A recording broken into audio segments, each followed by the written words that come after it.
Ал эми мантынын толтурмасын начинкасын даярдайбыз. Биздин өлчөмдөрүбүз эмнеге таянат? Баягы эле 600 грамм un менен жасалган камырды толтурушубуз керек. Жетпей калып же ашып калбаш үчүн биздин эсептерибиз кандай болот? Мынакей ушул биздин камырыбыз 36 даана мантыбызды толтуруш үчүн 550 грамм эт, 550 грамм эт, 300 грамм куйрук май, 550 грамм пияз, 550 грамм ашкабак колдонулат. Ал эми аны өлчөгөнгө тараза жок десеңиз, мына ушундай кесе, шакпыяла, шорпо иче турган кесени аласыз дагы.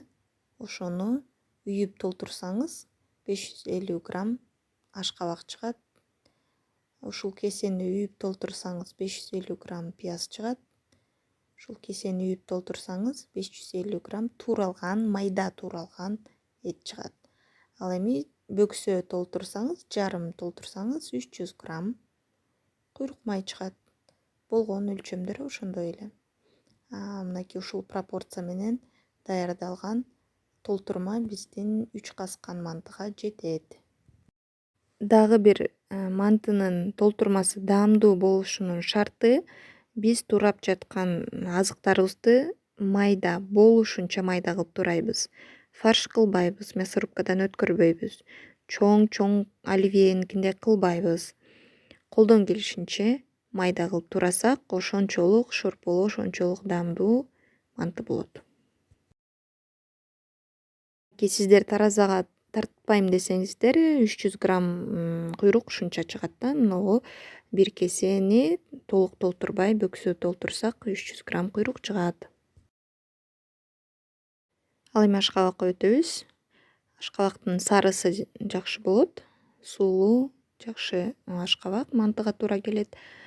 Анан бул жерден 550 грамм майда тууралган ашкабак керек.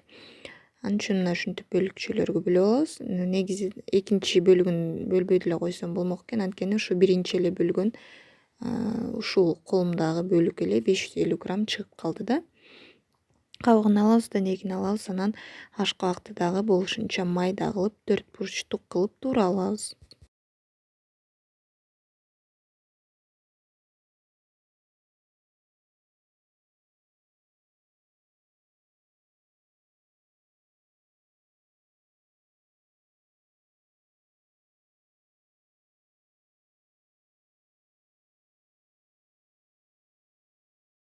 Мынакей 550 грамм майда тууралган ашкабак дегендин өлчөмү ушул бир кесени толук үйө толтурсаңыз, ушул 550 граммды ала аласыз.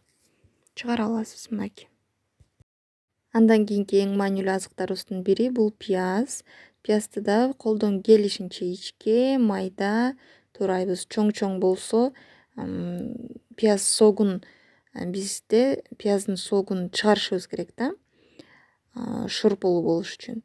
Эгер пияздын көлөмүн чоң кылып турап салсаңыз, пияз согун бербей коет, ширесин бербей коет дагы өзү эле чоң болуп илтейип начинканын ичинде мындай даамды бузуп турат.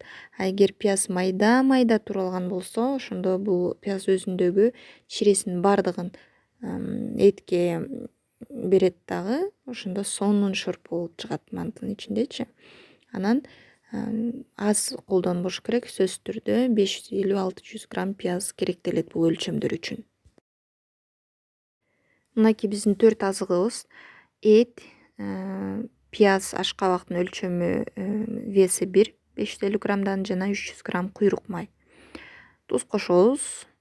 1 аш кашык туз колдонобуз. Кара мурч колдонобуз 1 аш кашык. Анан паприка колдонсоңуз болот, же бир аз ачуу кылам десеңиз, бир аз ачуу кызыл калемпир кошсоңуз болот. Андан тышкары для шашлыка, для мант деген приправадан 1 чай кашык кошуп койсоңуз болот. Жана 4 аш кашык суу кошобуз. Өтө шалпылдатып кошуп салбайбыз, болгону 4 аш кашык суу жетиштүү. Эми жакшылап колубуз менен эле аралаштыра алабыз. Биздин толтурма даяр.